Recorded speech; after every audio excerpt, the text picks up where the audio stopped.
afternoon and welcome to yet another episode of the Marriage Corner Show. As always, I am your host, Viona Gethenji. In today's episode, we are hosting a very good friend of mine, Dr. Melissa, and the husband, Pastor Joe. And before I get ahead of myself and really preempt on this, allow me to welcome them and allow them to introduce themselves. They can tell us their names and also what they do for a living and anything else you'd like us to know about you. Karibuni. Asante. Thank you. Yeah. Yes, my name is Joe Mwita. I serve in ministry. I've had the privilege of serving in two churches at a pastoral position here in Kenya, and I also served as a pastoral assistant in Switzerland as well. It goes without saying, but I am married.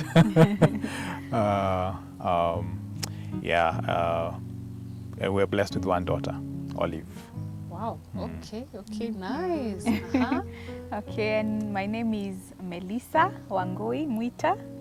I'm a mom, I'm a wife, and I'm also a lecturer at a local university. Nice. Karibuni sana. Asante. I can assure you it's a pleasure having you guys here with me today. Thank you. So feel very, very at ease to have this conversation with us. And to start us off, allow me to ask you where you met. What's the story? Where is the starting point of this story? Okay, so we have slightly different versions of how the whole story went down. Okay. But I will start. All right. So we met in 2016 here in Nairobi. We were attending the same church at the time. And so at that time I was a student in Japan. And whenever I came home, I would attend that church.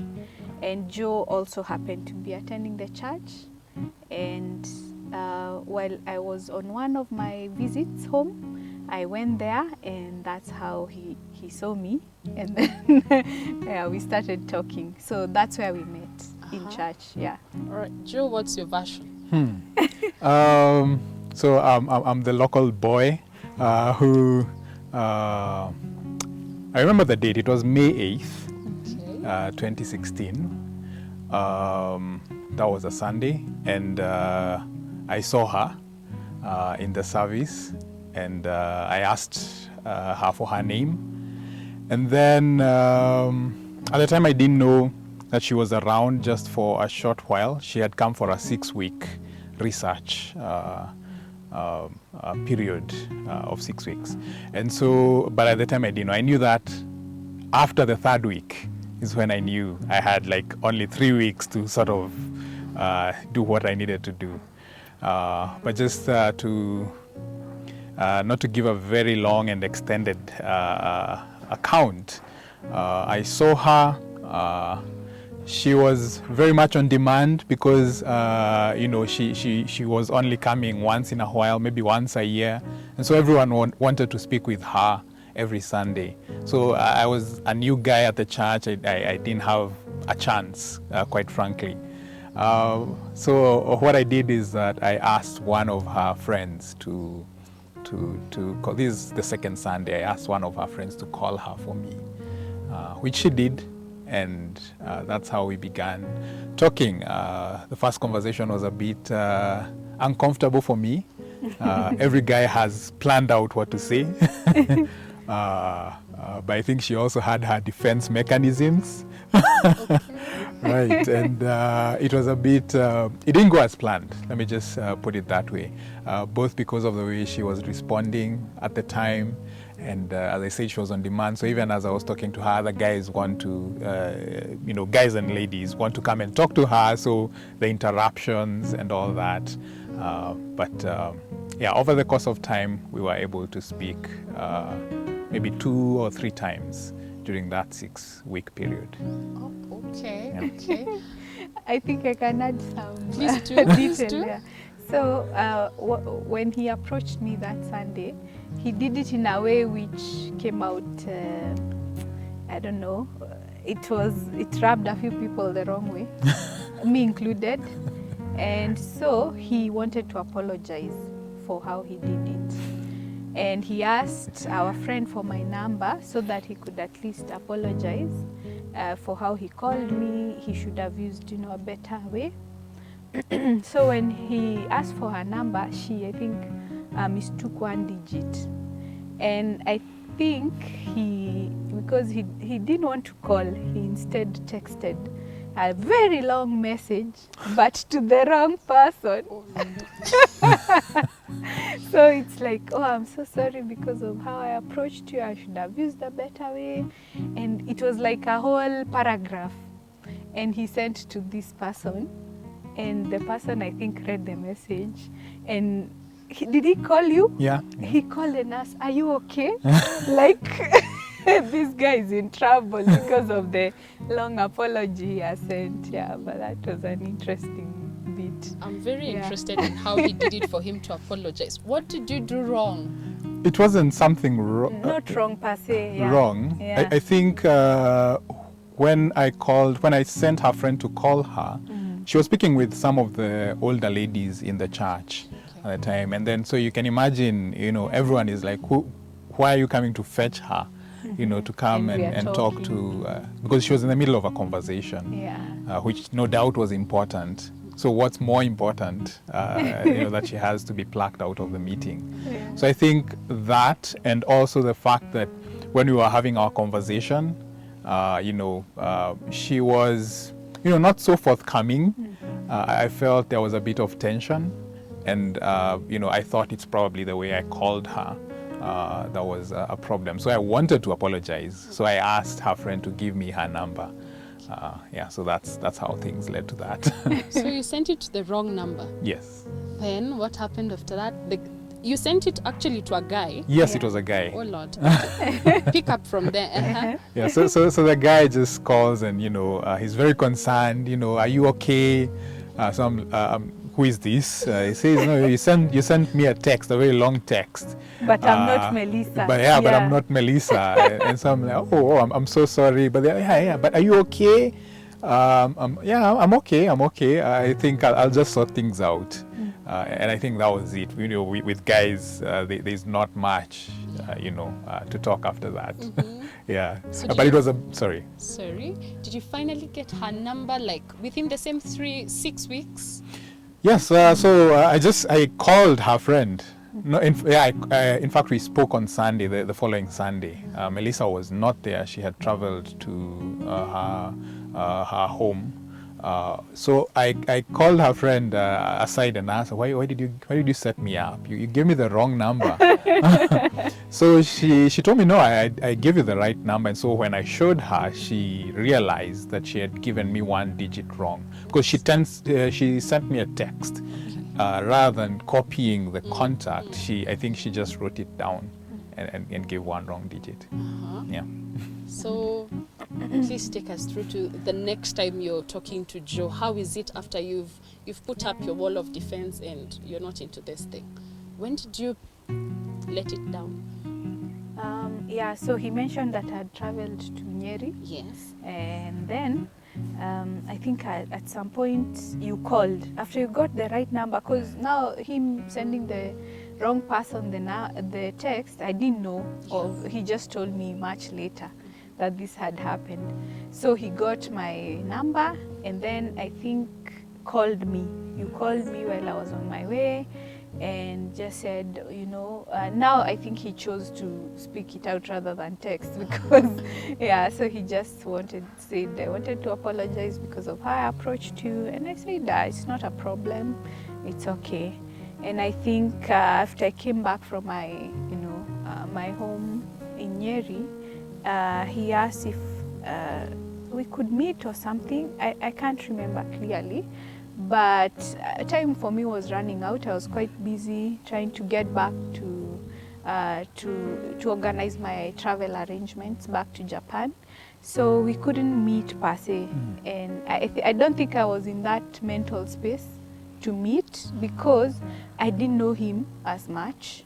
And this was my first time meeting him. It was just a few weeks into it.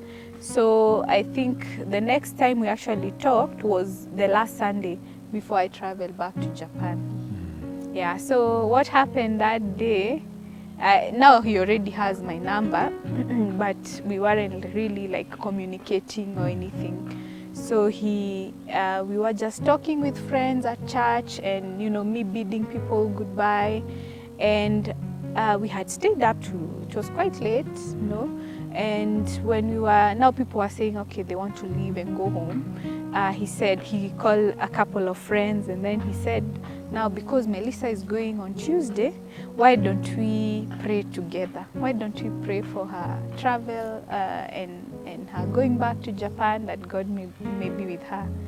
And that was like, for me, it sort of touched my heart, like he even wants to pray for us. And and he was like, oh, so how can we reach you when you go? You see, now he had my local number, but my number there, it doesn't.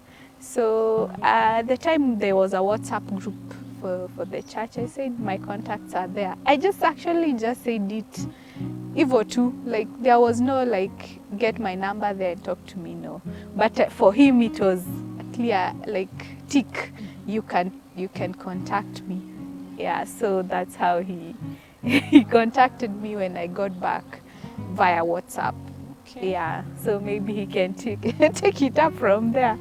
Before he even takes it up, Joe, why her? Why did you, in such, I'm imagining a church has hundreds of girls or even tens of girls. Why her?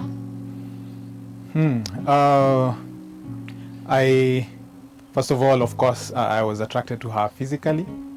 I liked the way she was dressed on that particular Sunday. Not too showy, just modestly.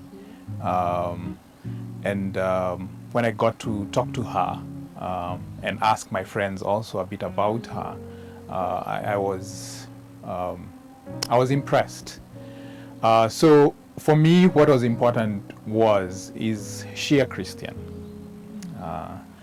Is she? Do her friends have a good testimony about her? And that's what I did. I spoke to her friends and my friends who at least had known her, because I was the new guy in the church. And everyone was telling me, she's down to earth. In fact, I found out that she was doing her PhD either on her 3rd or 4th Sunday for that 6-week period. That's when I realized, I'm out of time. I thought, this is something I'm going to pursue or something of the sort. But now I realized I was short on time. And even by the time I was praying for her that last Sunday, by all accounts, I had actually given up because I was... the communication had gone down, and I thought, now she's going, and there's not going to be any real chance to get to know her. But I think basically it was just how she carried herself. And when I spoke to her personally, I asked her very directly if she's a Christian, and just to be able to hear from her, what does she say Christianity is? And from what I heard, I was impressed, and I said, if I'm going to pursue any lady, this is her. Okay. At this time that he's thinking of pursuing you, where is your mind in terms of being pursued, dating and all that? Where is your mind? Good question.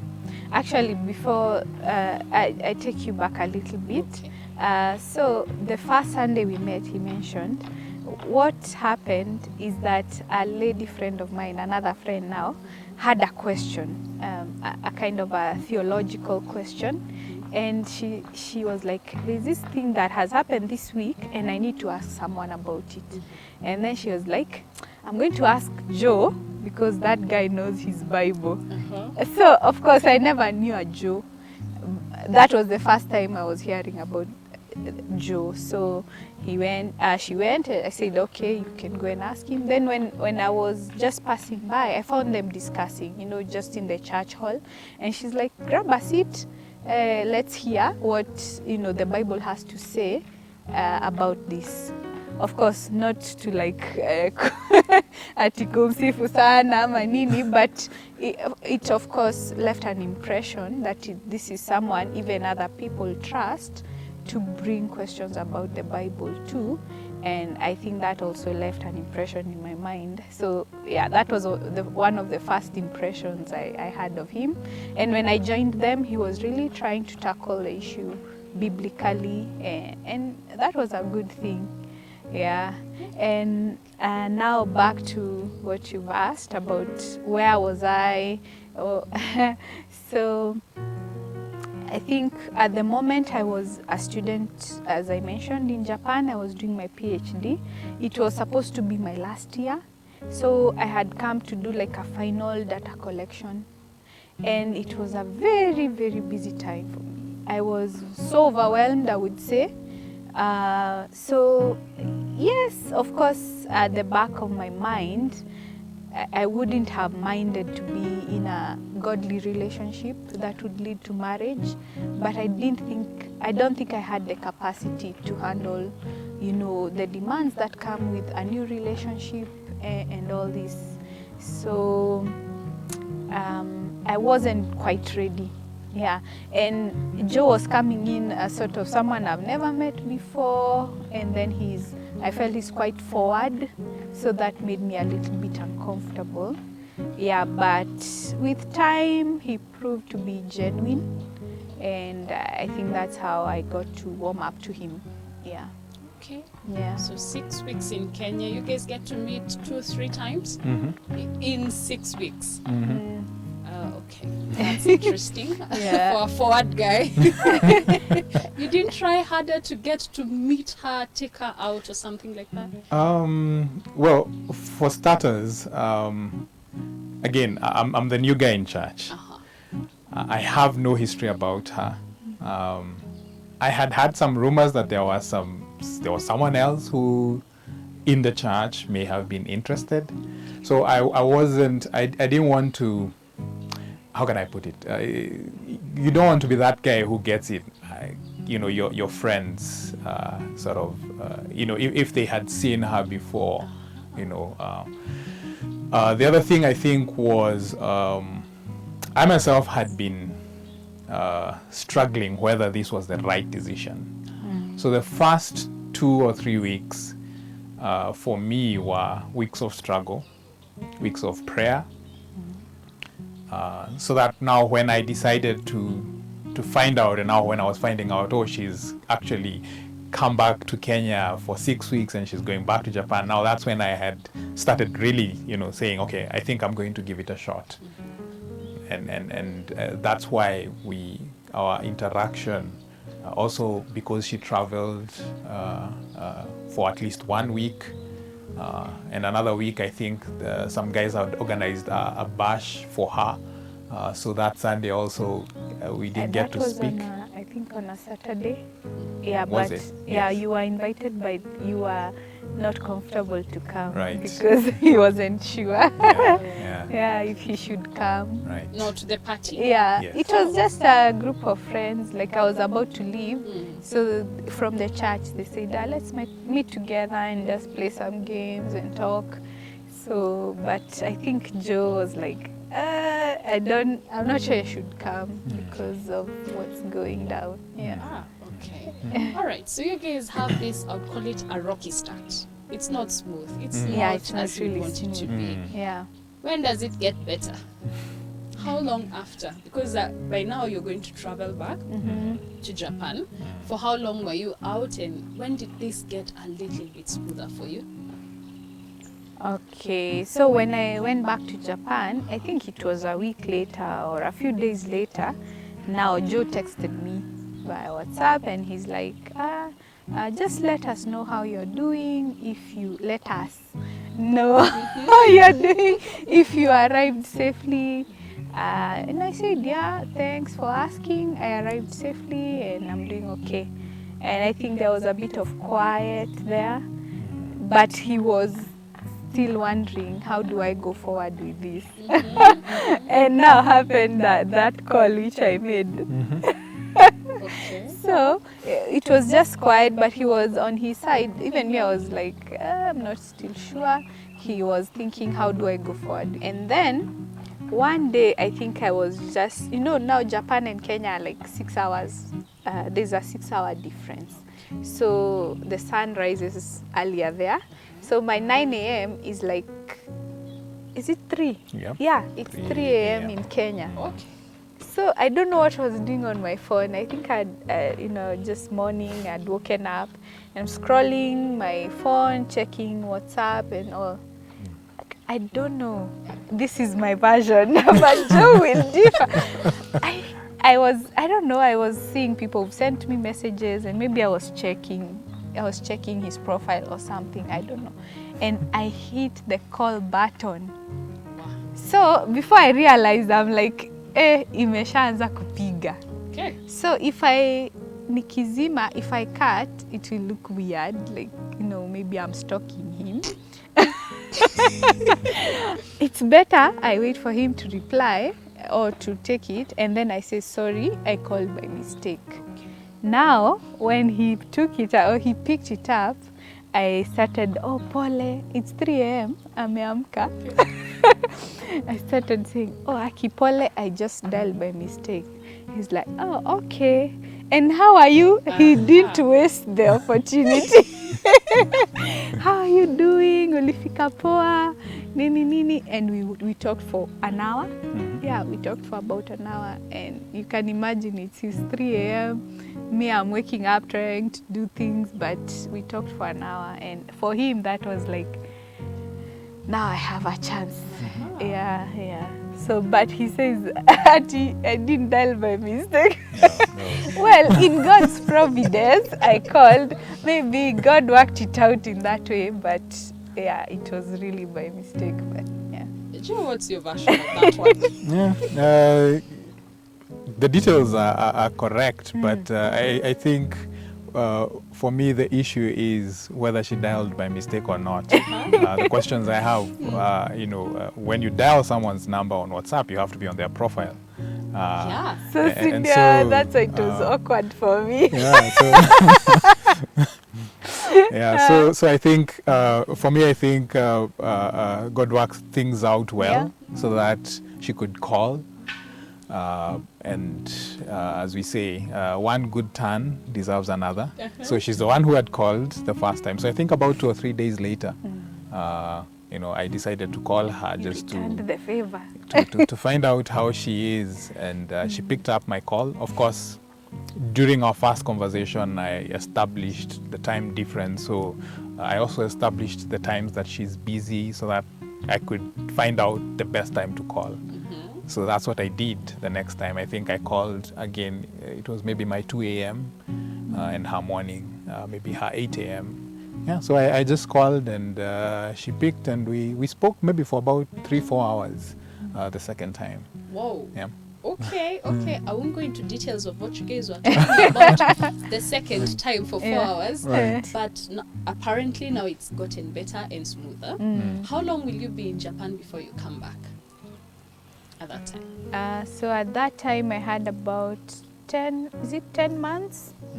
Yeah, just a little under a year left for me to come back. So I was supposed to graduate the next year. So we are around June now. We are around June of 2016. I'm supposed to graduate in March of 2017. Okay. Yeah. All right, take me through to this, 10 months. You've already established this is it. And I'm not wasting another minute. You will call even for 4 hours. Right.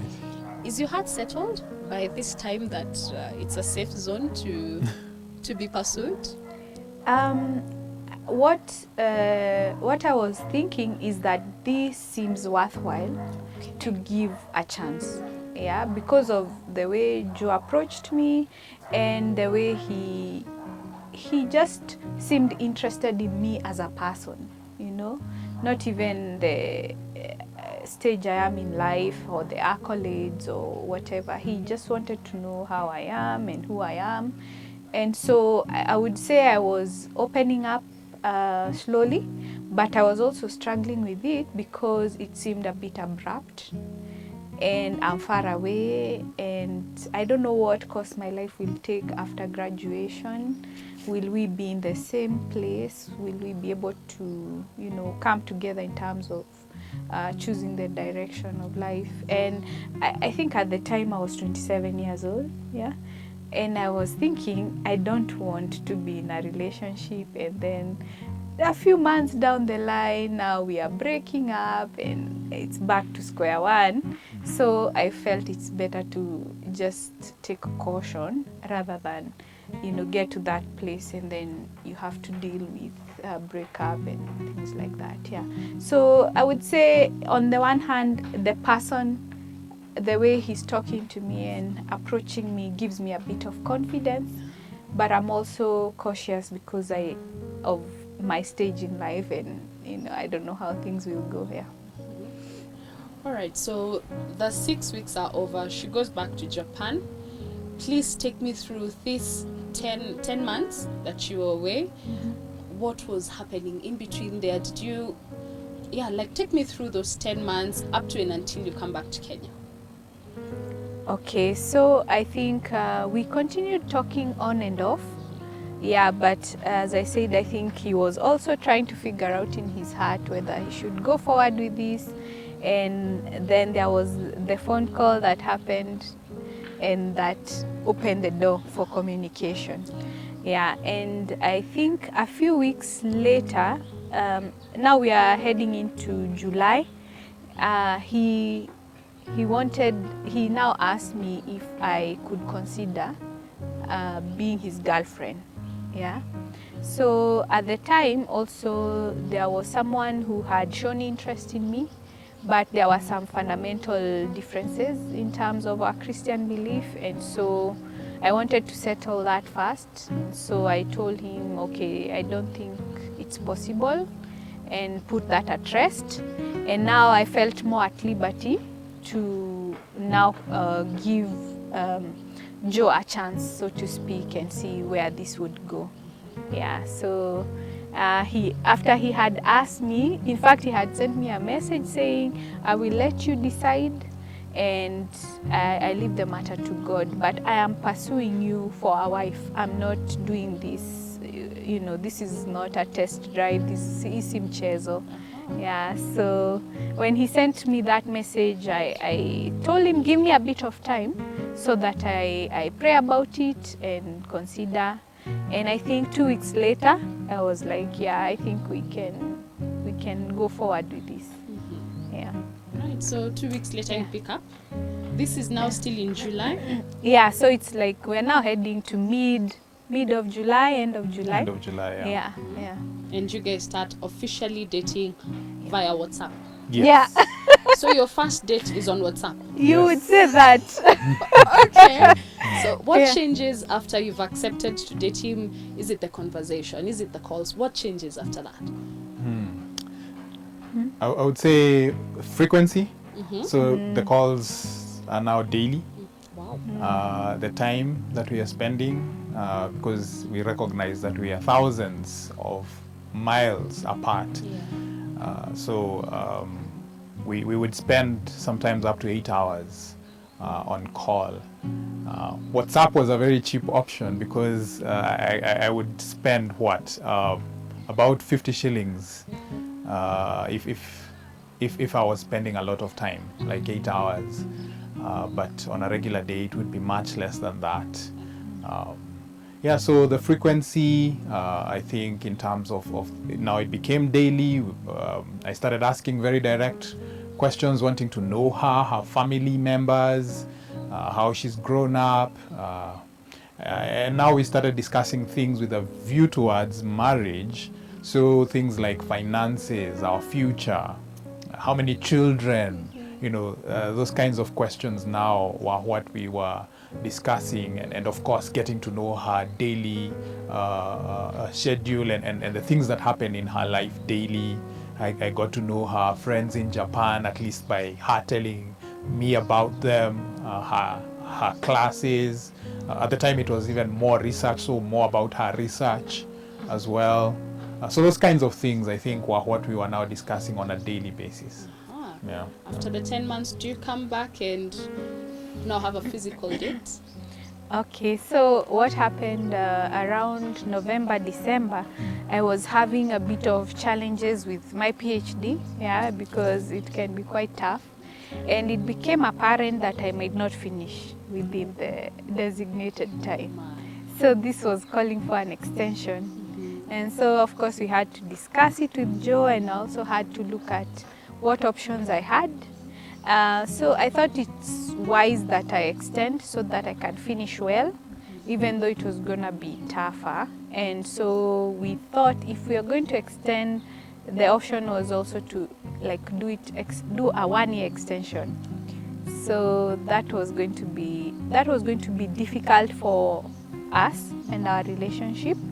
So we looked at the options we had, and as we were talking, at this time we had really gotten to know each other, because now it's towards the end of the year. And we thought perhaps the time that I was to go back home after graduating, we can use that time to actually get married. Okay. So in a sense, it was Joe just put it forward, like instead of us risking another whole year, what do you think? I think you can explain how you brought it to me. Like, what do you think if we get married first and then you go back, we go back together and you finish your PhD without much hassle, and then we take it from there. Oh, okay. That's a twist. That's a real twist. Normally you finish school then get married, but you guys decided otherwise. Please tell us about that, Joe. Yeah, definitely the 1-year extension was not working in our favor. Having a relationship long distance is not easy. So that's why I think it wasn't a good idea for us to continue having or extending it for 1 extra year. Being apart for 10 months is, bad enough, as it were. I proposed the idea that we get married. There were other challenges, especially financial challenges that would come up because she was on scholarship up to that point, and now the scholarship was going to end if she was going to extend. Okay. So there were other things that we had to look at practically. What does that mean for her? She has to find a place to live. She has to pay her fees for that 1 year, and so on and so forth. That being the background, I propose, let's get married, let's figure out life together, and let's see how this will go. And she was like, it's a good idea. And we decided to tell our family members. So the processes now of meeting family members was where the tricky situation at the time was, because I think it was around December 22nd, 23rd. So we had just decided in mid-December we're going to get married. And now I get a call from her. Of course, I was getting it every day, but now this call around December 23rd is, hey, so my family will all be in Nyeri for Christmas, and I would want you to meet them. So this is the first time I'm meeting them. And actually, my brother is on his way there now. Would you be willing to go?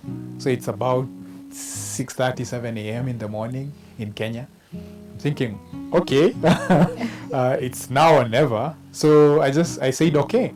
And she told me that, he would be at a certain point, maybe within an hour. So I got ready quickly and got ready to travel to Nyeri to go and introduce myself to her family. And that's how the introduction bit came about. Wait a minute. You're introducing yourself? Yeah, Yes. Because she's nowhere in the Yeah, picture. she's still in Japan. Yeah, and it's just a few weeks before that I had now told my brother that I'm seeing someone, and he's like, okay, that's good. But then he's like, okay, I'm like, we have thought about this. We thought about getting married. He's like, okay, it's fine. Of course, he didn't think it was gonna happen so soon. But thank God he was open when I suggested that since everyone will be at home for Christmas, just go and get to know him. And if there are any red flags, if there is something that's really standing out and you guys think no, at least you'll also be my witnesses and you'll help me figure it out. My word. Joe, what was that like? You literally threw yourself into the fire. Yeah. Because she's not there to take the punches for you if they happen. Yes. And she's taking, all right, else you're taking yourself to her family in the hands of her brother. My big bro. What is He that was like, very Joe? protective of me.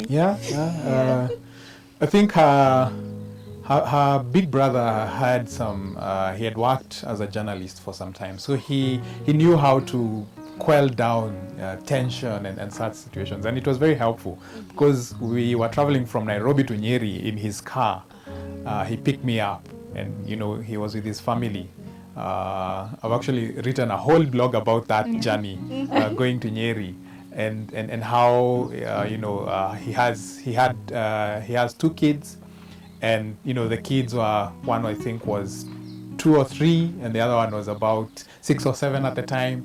Kids with their questions, how Auntie Melissa ako wapi, uko na gari, those kinds of questions. I'm here, so it was quite interesting going all the way to Nyeri, but Melissa's brother was very helpful.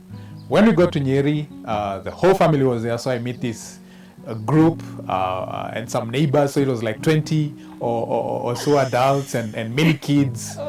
And we've arrived just in time for lunch. So we take lunch, and after lunch, Melissa's uncle, says, okay, I think we have a visitor amongst us. We'd want to hear why he's here.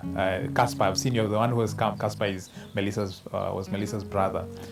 I see you've come with a visitor. Who is he, and what does he want? Okay. So it was that period, and it was, you can imagine, my mouth just went dry, and Caspar began well. He said, this is Melissa contacted me and told me there is someone who is in her life, and since he has a mouth, he can speak for himself. And that was it. Well, in God's providence, I had worked in that region with an NGO a few years earlier, so I knew the region quite well. So that worked to my favor. Even as I explained, and I was telling people how her family, how I worked there, and I could mention a place. I could mention that very town they were in, and the towns around. And it made it easier to talk with them. And they were very receptive, very welcoming. After I spoke, maybe for about 5 or so minutes, felt like an eternity. But the uncle was, he spoke very well. He said, that he was glad that I respected them and I came to them rather than go behind their backs and, we come back and, there's no formality. So they were happy that I was following what was formal, even though it was in an extraordinary kind of situation. Yeah. Right. We will take a very short break at this particular moment, but when we do come back, I will delve into what it was like when Melissa came back from Japan. Keep it locked.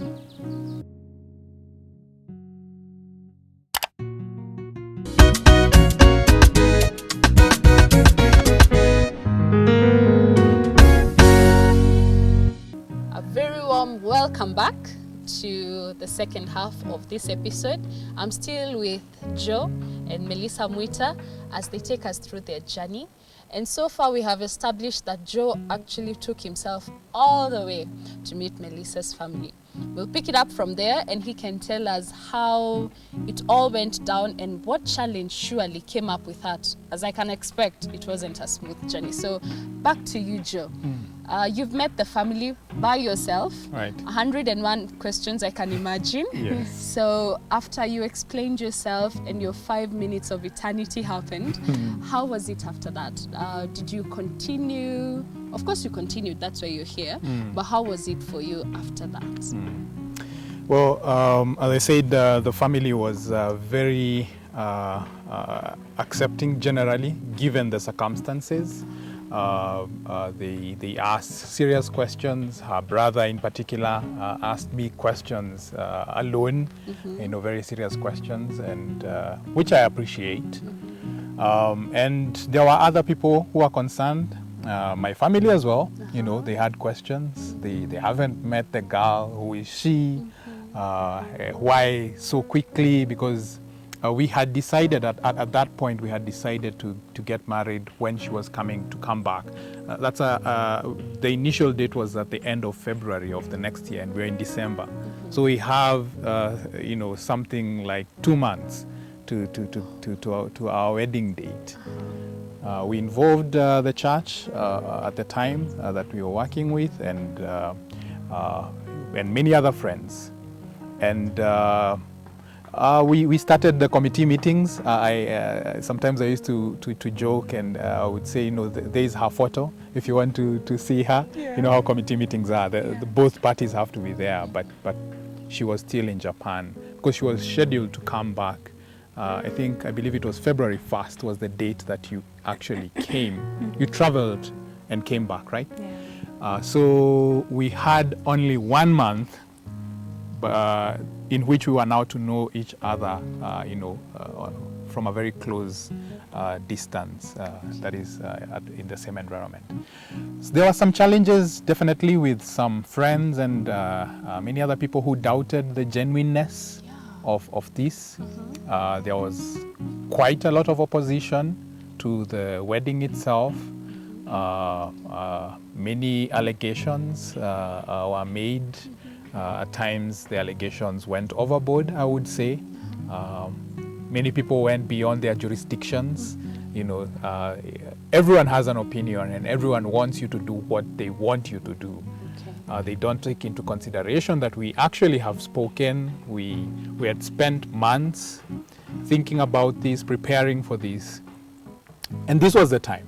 This was the time that God had made. And we went into prayer. We involved various friends. We are very grateful, especially to our best couple. They were very instrumental in our wedding and afterwards in our marriage, helped us walk through it.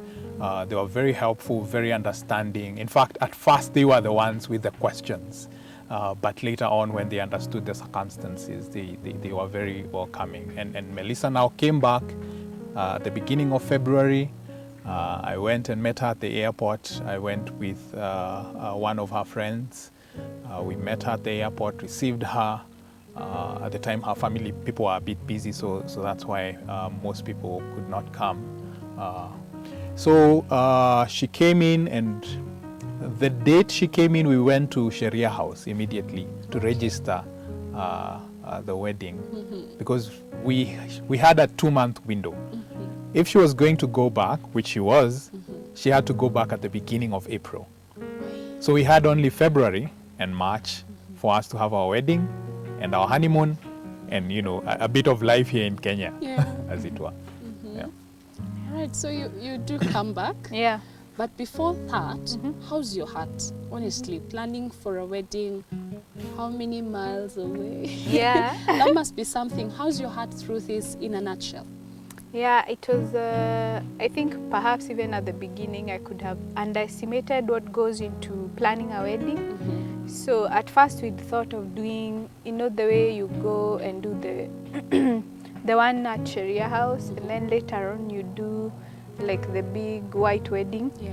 But on thinking about it, we were like, this won't happen. Just do the wedding and finish.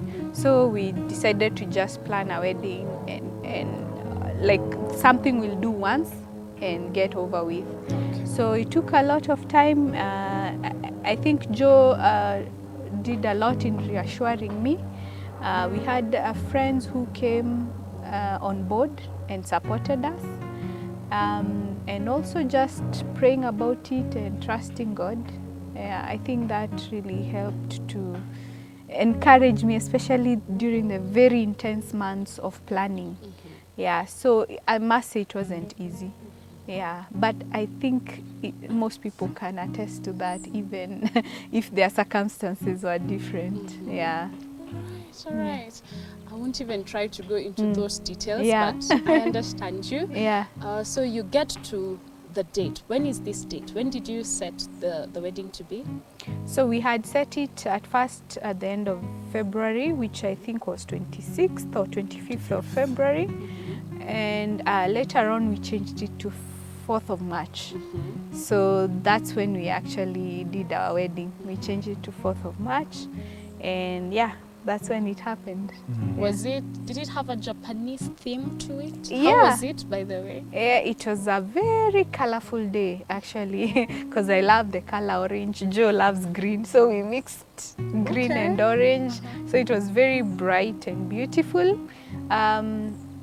We had a Japanese theme whereby we put origami, you know, the paper art. And our friends actually really helped in making those paper art, and the DIY, actually the decor was DIY, everything. So it was really nice and original and just unique. Yeah. Right. So you have 2 months to be best of friends in person, Right. to get married, honeymoon, and then she flies back.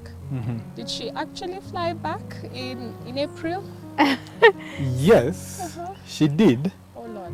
But we went together. Yeah. Not God. on the original date Yeah. that she had. So we got married, went on our honeymoon.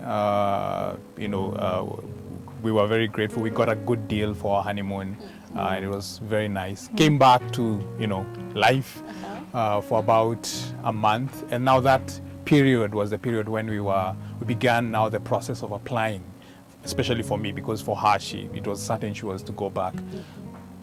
We had also underestimated how difficult that would be, because you don't just walk into Japan. You have to have a guarantor who is Japanese. You have the visa itself. It takes a lot of time. So many questions asked. Why are you going? It's not just because you're married that you're going. And in fact, it was bad for us because we were newly married. It's easier if you have been married for some time. Because people would not say that you're going because you are getting married so that you go.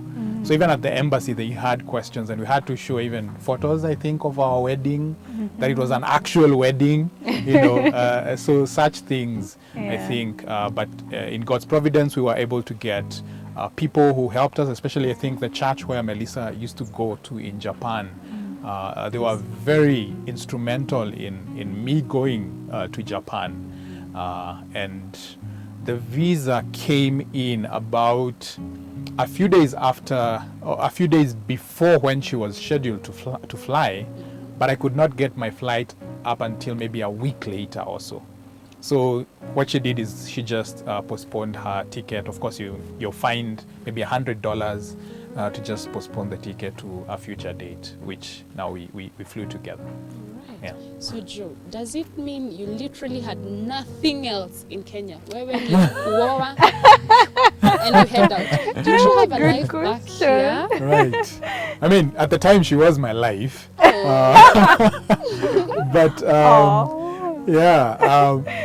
I had worked in an NGO for about 1.5 years. And then at the beginning of 2016, I created my own company to do with agriculture. So that's how I was working in Nyeri, because that's where I was based. And so I was working with farmers. And in 2016, the company did well for some time, but then things did not work out well, and the company went, sort of down. Business wasn't coming forth. And so at that time also I was thinking about ministry. So I made a conscious decision that I would slowly fade away from business and get into full-time, or what is called full-time ministry, just to train, to learn.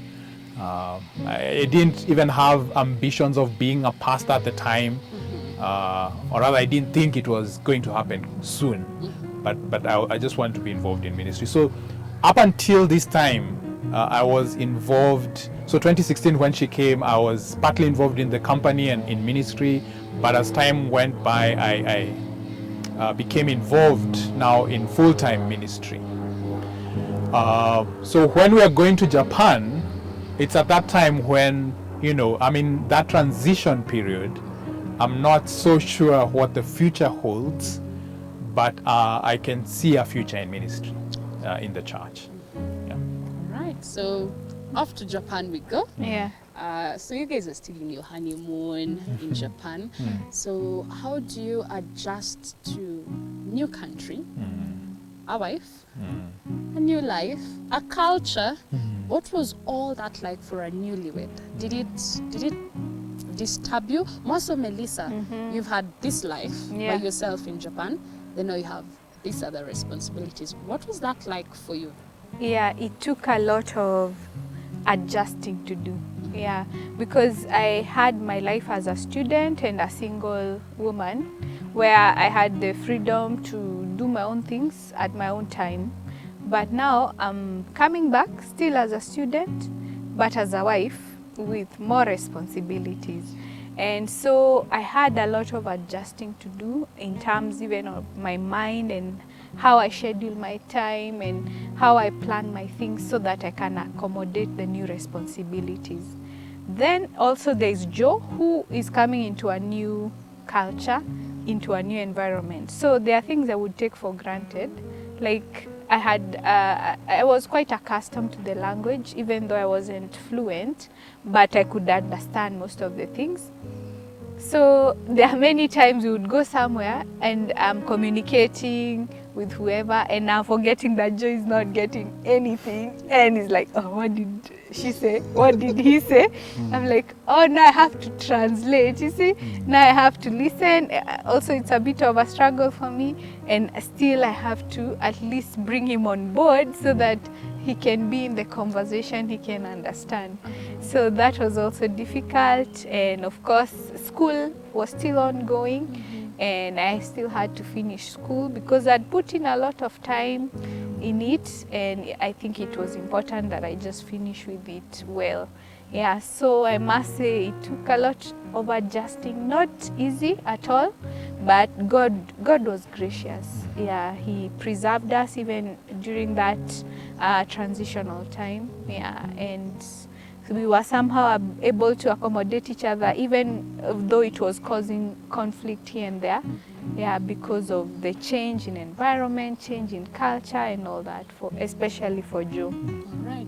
So Joe, if I may ask you, what was this conflict or what was this real challenge that affected your baby marriage? What was it that really brought about the conflict in your view? Yes, so as she had mentioned, it was quite difficult with the new culture for me. First of all, the fact that she had to go to school, be physically present in her lab and leave me alone, and I'd have hours, and I'm here and it's a new environment. If I start working, where do I go? It's not only the language in terms of the spoken language, but the written language is very different. I can't go around as I please. Being an African, a black man in an area where you stand out, first on being a black man and secondly being tall, because Japanese are quite short. The average height of a Japanese is quite short. So I would stand out everywhere I went. So I struggled at times with going out. I struggled with my time. In some sense, it gave me an opportunity to delve more into books. I had a few books. So I spent most of my time at home, not all, but I think most of my time at home. The other challenge, I think, was now with the marriage itself. Here we are in a new culture. Family is far away. The people that we would have ordinarily walked with us are thousands of miles away. There is little help. The only help you can get is through a phone conversation, and when you call, people want to find out how is the place and all these things. So even if we say we got into a controversy or conflict, I couldn't call and just say, hey, we're in this conflict, help us. Come and visit us. So trying to lead a family that juncture with those circumstances, trying to understand life in a new environment, because we are trying to understand married life. And so some challenges you have to ask, is this because we are in Japan, or is this challenge because it happens in marriage? So there are these questions, I think, that would come up and they would create conflict at times. But again, I thank God that we were very committed. We worked on our marriage. Our first year, was a year of work. You know, there was a lot of work, putting a lot of work into the marriage. She had more work because she had to work on the marriage and on her school. So I hope that I helped. I didn't make it worse, you know, by making the marriage so difficult for her. But I think those were the main challenges. Even in church, the church that we went to, the sermons were, the whole service was in Japanese. So they had to translate. Thank God I was not the only one. There are maybe 2 or 3 more people who did not understand Japanese. So they had to translate everything. So we would be the ones while everyone else, you know, is working in their own way, would be the only ones with, like, you know, sheets of paper. You have the Japanese on one side and the English on the other side. But it also helped me learn the language. And in time I also enrolled for a Japanese course to learn the language, and was able to learn a bit. Yeah. Okay, Melissa. Yeah. I will ask this one. He says there are conflicts that you had to really find out. Is it because you're married and it's normal, or is it because you're in Japan? Kindly give us one issue that you guys went through that rocked your boat, if you could remember. I think because, you know, our wedding happened quickly. So even after we wedded, there are people who are still asking questions and following up with us. And so actually we spent most of the first months of our marriage just talking about how the wedding went down and who was not happy and who opposed it and who, you know. And so that actually brought a lot of conflict in our marriage, because Joe was always trying to tell me, you know, I married you as before God, you know. I made sure that there were witnesses that were present when I was marrying you.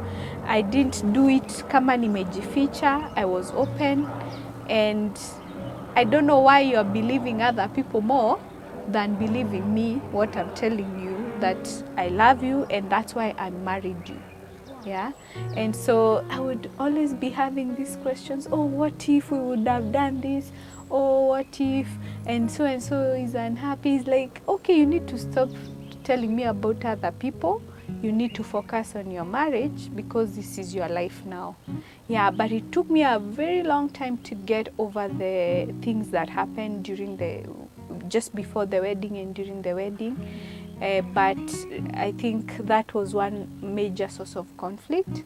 It also, of course, the more I was struggling, it was getting to him. He was also starting to struggle, because he was seeing, no matter what I say, my wife is not getting convinced, you see.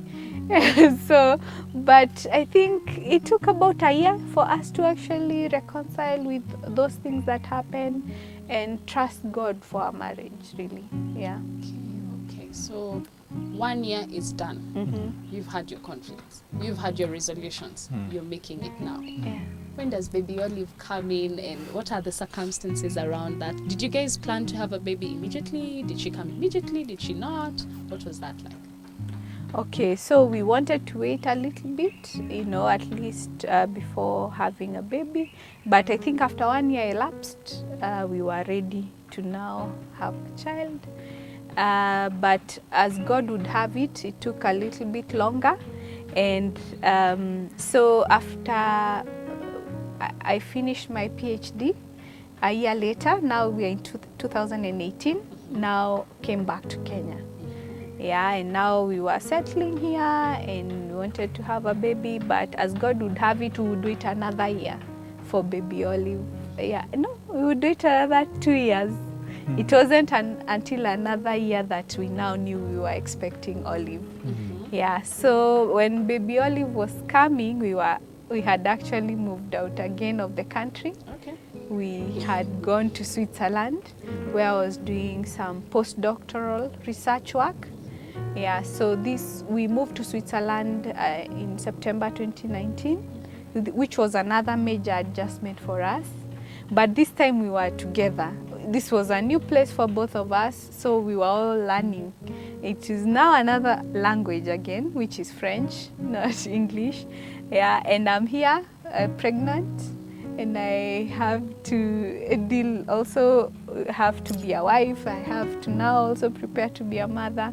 Yeah, and baby Olive came in April of 2020 while we were in Switzerland. Yeah, that's where she was born.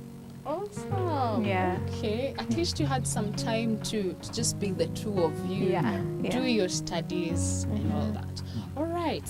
So you guys now are settled in marriage. I can say that by the time 2020 is happening and Olive is being born. But in all this time, have you guys experienced the myths of marriage? You know, the sayings, marriage is like this, marriage is like that. Did you guys experience that? And which myth or which saying have people proven wrong? You know, what have you proved people wrong in your marriage? I would say maybe the one that comes to mind is when people talk of the honeymoon period. Now, there are some people who may still argue that we are still in our honeymoon period because we are just 4+ years into marriage. But there are many predictions, of course, from those who oppose. There was a lot of opposition to our marriage, so there are many predictions regarding the direction our marriage would take. You know, this won't probably last, or there will be many challenges in your way because of one thing or the other that people did not agree with. But also, even from people who had good intentions, but have also themselves faced challenges in their own marriages. You know, things like, right now you're all, cuddly with each other. You know, this is only a short period that will only last a few months or 1 year or even 2 years tops. And then you'll be, life will hit you, that kind of thing. And I think maybe sometimes it's the expectations that people have with marriage, because marriage is God designed. It is God who designed it, and he meant it to work for the husband and the wife. But now it's different with different people because, of course, people have different histories. They have different circumstances. I would say that the problems we faced both before and immediately after our wedding helped to bond us, make us bond closer to each other. And we viewed our marriage as very precious because we had really fought for it. We from the online courtship down to the opposition, down to the questions that were asked, and even just going to Japan, to a new environment. I mean, there are not many people who you get. There are Kenyans there and Africans there, but there are not so many. To the extent that if you meet an African in Japan, it's such a big deal. So of course we are two Africans living together, and that's also a big deal for us. We want to make that relationship work. It's not the place where you want to take it for granted. So I think that particular myth of just give it 1 year, just give it 2 years. Some of my friends, high school friends, they were telling me, this woman, she'll show you life, and within 2 years, in fact, she's more accomplished than you are, because she's smarter academically. She's more accomplished than I am, and so something like that for some people, they viewed it as the beginning of the downfall for our marriage. But so far, God has kept us. God has sustained us as we prayed during our wedding, and I think we're looking forward. If God grants us life, we're looking forward to many years in marriage. Right. Now, you did your PhD. Does that translate to big daktari? Yes. That's why we call you daktari. Yeah. All right. So daktari, how has that affected? I know you got married while you're preparing to be daktari. So you don't know life before daktari in marriage and all that, yeah? Yeah. But how is it handling being Dr. Melissa, Mrs. Mwita, and at the same time Mama Olive? What's all that like? And at the same time you have to be the girl, Melissa the girl. So all those 4 things, that's a sister, a daughter, an auntie, and all that. What is life like when you have all those titles on you? What is it like? Okay, I think one has to be grounded. You have to know where your identity primarily lies. And I think for me, the most important thing is that as a person, my identity lies in Christ. that's the fundamental thing about me. I'm a Christian, and that also translates into my other spheres of responsibility. What comes first? My family comes first. So as a wife, that's my priority, to be a wife to my husband, and also to be a mother to Olive. Yeah. Then comes in being a doctor, yeah, whereby there are these expectations. I teach, so I have to also prioritize for that. And there are some also societal expectations, you know, when you're a doctor, maybe you should be looking like this or should be living like this, or, you know, so you also have to manage expectations. Make sure you're living your life the way you ought to, not in a way to fit the expectations of people. And in that way, then you can't say you've reached a point where you're able to balance everything, but at least you're able to say this is what comes first, and this one can wait, or this one I can do later. And yeah. Right. Yeah. I'll ask you, Joe. It is true, this girl is accomplished. You know, in societal eyes, how does that affect you as a man? Very honestly, what does that do to you as a man? So one thing that I must say when I said that our best couple was very instrumental in our relationship is my best man. Just allow me to mention his name. His name is Vincent. He was very helpful in helping me develop a healthy view of Melissa in light of you know, her being a PhD candidate, and you know, she was to graduate with her PhD in a few months, or at least about 2 years. So he was very instrumental in that. Before that, I had what was not so much a healthy view. Of course, as a man, you know, you want to be the man. You want to be the one who stands out. You want to be the one who holds the family, which is all in order. You want to be the one who is more accomplished. You want to be the breadwinner of your family. But the reality on the ground is that she has more chance, say, of getting a job more than I can, if we were to go to that direction. I'm at heart, I was an entrepreneur at the time. I'm more of a risk taker. And with risk taking, you have to allow for the possibility, a great possibility of loss. And I had to live with that reality.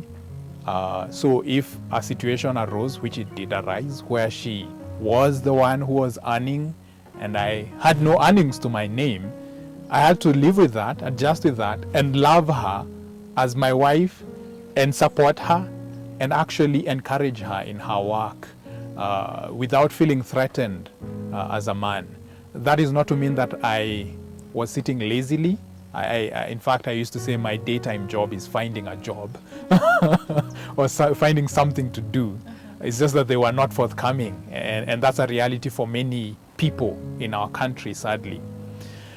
But I think those were some of the challenges that I overcame with the help of some friends. And over time, it has helped us, I think, in our relationship. Just for her, as she's been able to describe how she layers her life, it's also helpful because it helps me as the leader of the home to be able to help her accomplish her goals career-wise with as little problem as possible, to push her to go forward in her career, because that's one way I want her to see her. I want to see her succeed in that, in her research, in her teaching. While at the same time, I'm not lazily sitting back, but I'm also pushing forward, whether it's in breadwinning. At the time, we thank God that we're both earning, and we are able, at least she's able to supplement what I'm earning, at least. And that hasn't changed how I view her as my wife, because I view her as, you know, the person that I should protect and provide for, and I know that she needs her space as a woman, especially maybe to deal with certain things, you know, that we as men don't really put into much consideration. Wow. Wow. Melissa, do you have anything to add to that? No, I think you had talked about challenges, and I remember a time when we were both so broke.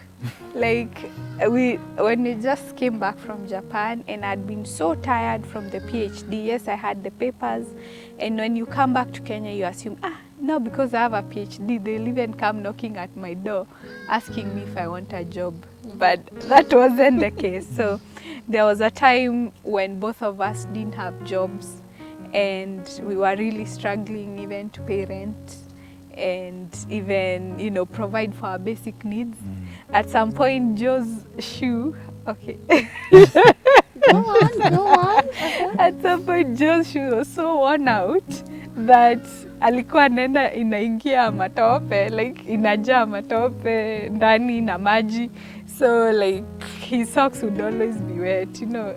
So God just took us through that period of lack, and he helped us to even trust him more, yeah, and even grow closer together.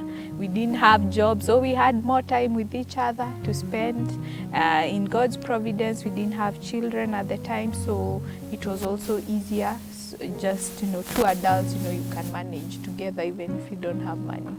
But even those financial challenges, they helped us. Now, even when we see young couples who are newly married, some are struggling financially, it takes us back to that time and also spurs us to help whenever we can.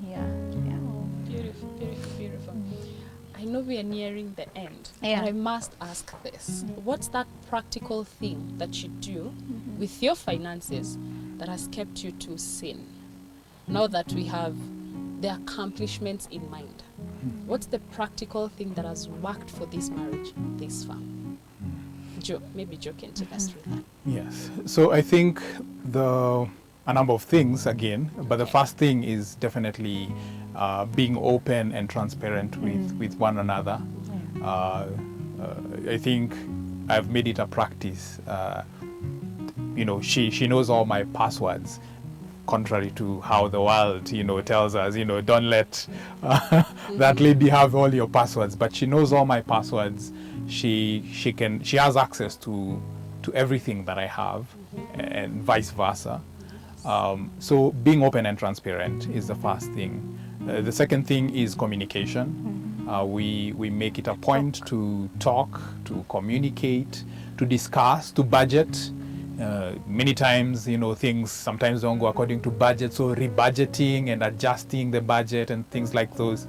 I basically don't make any major purchase, and by major I'm not talking of 10,000 shillings. Something even worth 1,000 shillings is still a major purchase without consulting her, and vice versa.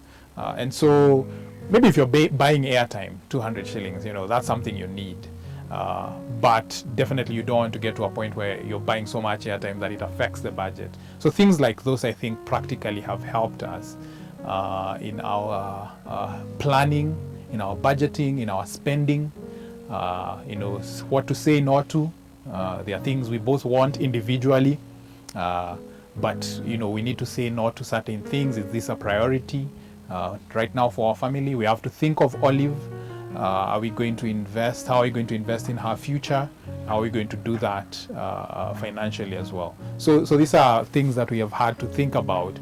You know, there are other responsibilities, not just within our nuclear family, but extended families as well, and friends as well, who, you know, with the reality of COVID, are struggling financially.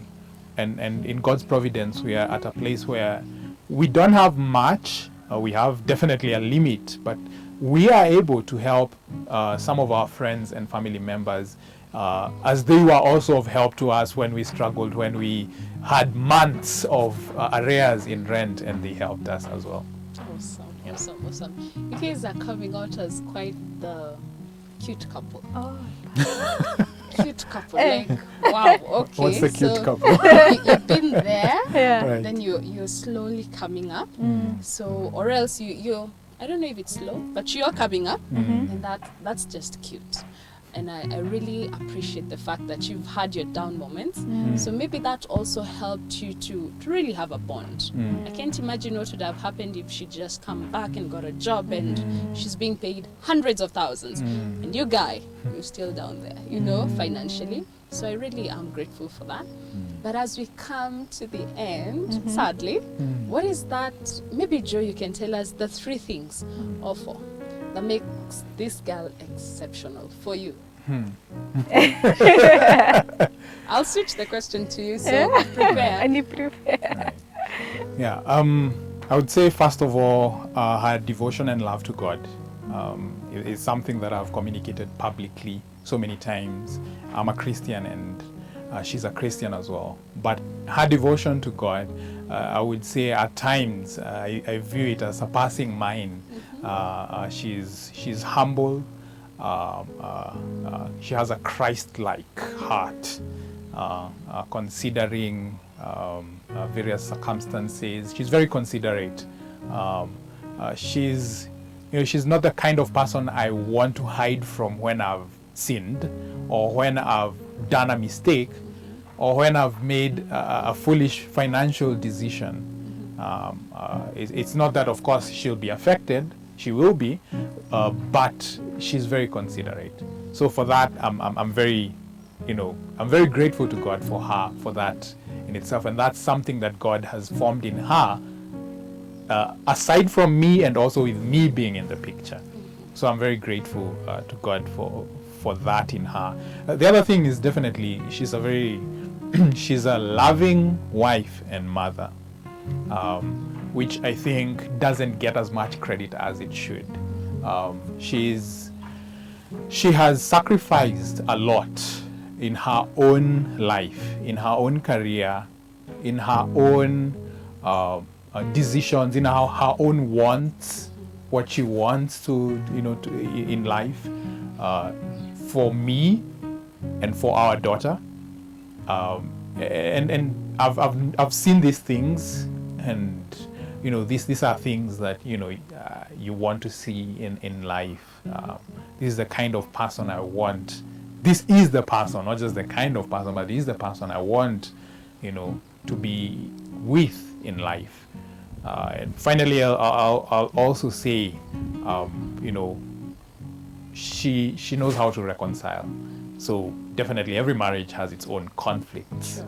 And we've had our fair share of conflicts, some pretty bad, some average conflicts. But through it all, a heart of forgiveness, of reaching out, even when, me being the, hard-headed man, I want to be like, yeah, I'm right, and that's it. But she's like, she reaches out, she's reconciling. And that's something that it makes her very precious to me, and I'm hoping that God would help me to grow into being a gracious husband as well. Oh, that's so sweet. So I'll coin the question over to you and ask you, what are the things that he does? No, this is not who he is, but what does he do that makes you go, goo gaga? That makes you really think, this is the guy. What does he do? Okay, Joe is very expressive as a person. He wears his heart on his sleeve, really. He won't shy away from praising his wife, to people and even on his social media. And I appreciate that aspect of him. While I'm more reserved, he will be like, you're my wife, this is my family, we live, this is the life we are living. Life is for the living. So if I'm to praise my wife, let me do that. Let me love you in that way of expression. So he's very expressive, and in that way he makes me feel loved and appreciated. I really appreciate that one. And he's my protector. In this sense that if he has to stand by me, he will do so no matter what.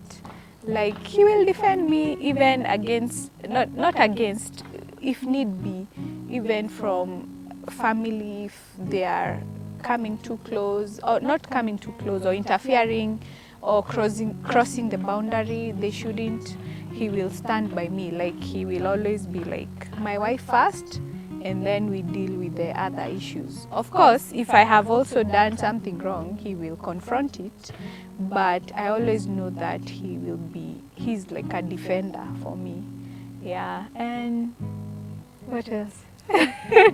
Yeah, those are some, and the way he loves our daughter. Yeah, he's really present. He's a present father. Yeah, and I really appreciate the moments they spend with Olive. He sings for her, plays with her. So those are really heartwarming moments for me. And I think lastly I would say sacrifice. I think he's willing to go against convention or what he's supposed to do as a man, or expected by society to do as a man, if that means he supports me. So the places we've gone, like Japan and Switzerland, he has gone alongside with me, even though people are like, why are you following your wife, you know? But he's like, yeah, this is for our family, don't just kind of separate us. So he has loved me sacrificially in that way. And I think most importantly, it's his love for the Word of God. I think that has kept us secure, even in the difficult times. He always says, look to Christ. I think even our friends can say, that is like his mantra, look to Christ. And when things have been tough, we always say we look to Christ, because he's the author and finisher of our faith, and he's the one who also upholds us and upholds our marriage. Yeah. Allow me to ask this, Dr. Melissa. When it comes to house chores, before we come to the very end, how do you guys handle that? You with your job, him, baby, how do you people handle house chores? Okay, so Joe usually helps out a little bit in the kitchen. He makes some food like ugali and tea, and also washing dishes. He has no problem. Then I will do the other work. Yeah, so he will help me. If we are cooking ugali, I will cook the stew, he'll cook the ugali, and he will help with washing the dishes, and then the rest I will do.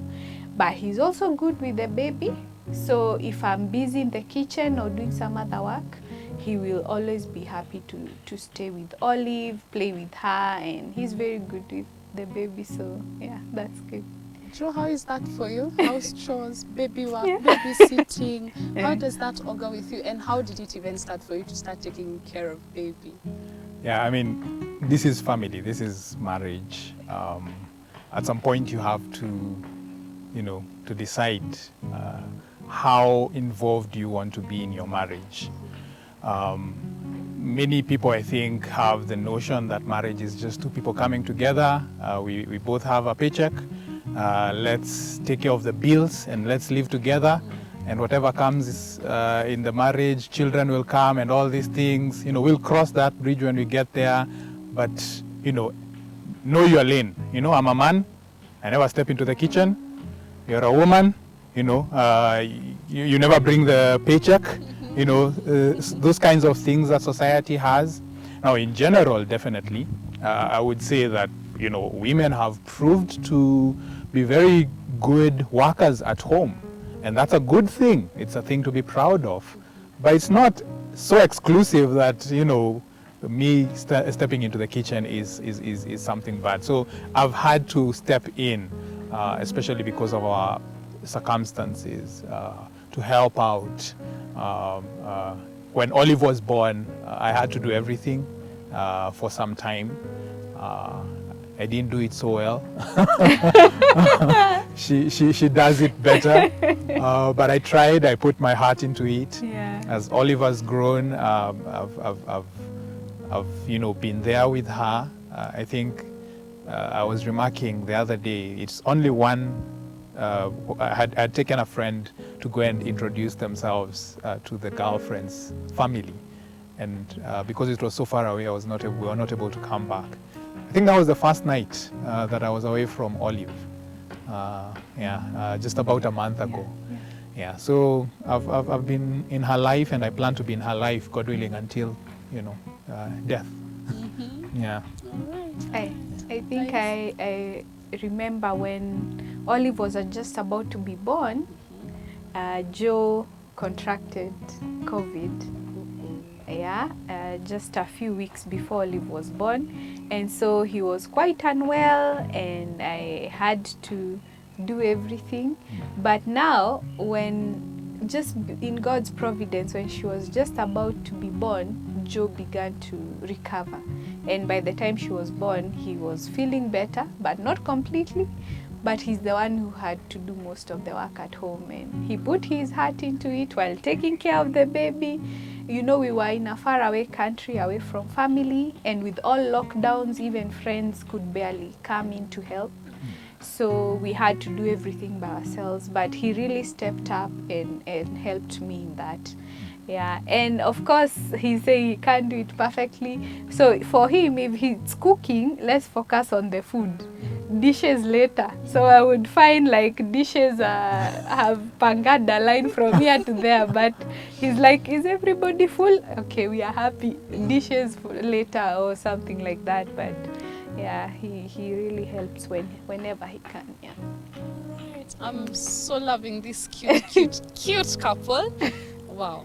Thank you guys for being with us. And before you leave, I would ask you to give your parting shots to the viewers. And Joe, you mentioned that you're a pastor now. Maybe you can advise the youth on something that you think is fundamental for those who are coming into marriage as a pastor. That's your camera.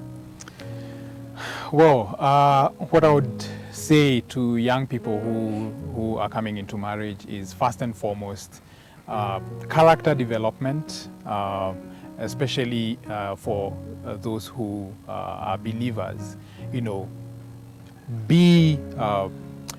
God, grow deeper in that relationship with God individually, so that as you start to know one another, as you begin your relationship with the person that you're planning to marry, your character speaks for itself.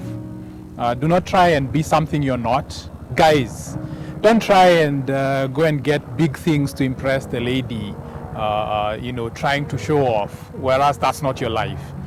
Be forthcoming. Just show yourself as you are. And ladies as well, I would also encourage you to be understanding of young men, the young man who may be pursuing you, or who you're interested in. He may not be as financially equipped as you would want. That's not the main thing. Finances can disappear in one day. Concentrate on your own heart and the relationship. And those who are in relationships, I think the main thing is to work on that relationship. Do not assume that things are going to work out. Don't assume. The little things that we assume at times come to eat up our relationship later. Discuss things like finances before marriage. Discuss things like children before marriage. Discuss expectations before marriage. All these things, I think, are worth discussing, so that when you get into marriage, of course, you'll not know each other perfectly, but you have endeavored to show that you want to know one another, and there has been transparency, and you're both moving generally in the same direction. And in all things, look to Christ. All right. And you, Daktari, what would you like to tell the young girls that are coming into marriage? I think the first thing I would tell them is, especially for the Christian, learn to submit to Christ first. If you learn to submit to Christ, then that is what will help you when you get into marriage to submit to your husband. And remember, your husband is not perfect. Yeah, he will have his flaws, he will make mistakes, but even through that, you're still called to submit to him as the leader of the home and to respect him as your husband. yeah, when you're together and when you're even out there in front of people, because you live out your marriage in front of a watching world. So if you're Christians, please don't bring disrepute to the name of Christ in the way you behave or in the way you act towards your husband. And remember also, if you have children, for those who are married, your children are watching how you act, and that's what they will imitate. Another thing I would like to say is that don't compare yourself to other people and want to be like them, or comparing your husband to other men and how they are and wanting him to be like that. That's going to bring a lot of conflict. I think the best thing is to accept him as he is and work together towards growing, yeah, to become better people.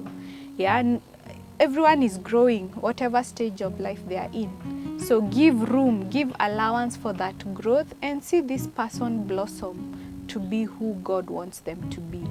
Yeah, and also I think women tend to nitpick a lot. It's a mistake that I think comes with how we are. Yeah, nitpicking, you didn't do this, that. I think that also tends to bring a lot of conflict in marriage. And I think also for the young people, what I would say, for the young girls, some of whom are not married, I think the first thing I would encourage everyone, or especially those who are not Christians, first put your hope in Christ, put your faith in Christ. Marriage is difficult as it is. And without Christ, I don't know how you can walk through that lifelong journey. Yeah, so first put hope in Christ.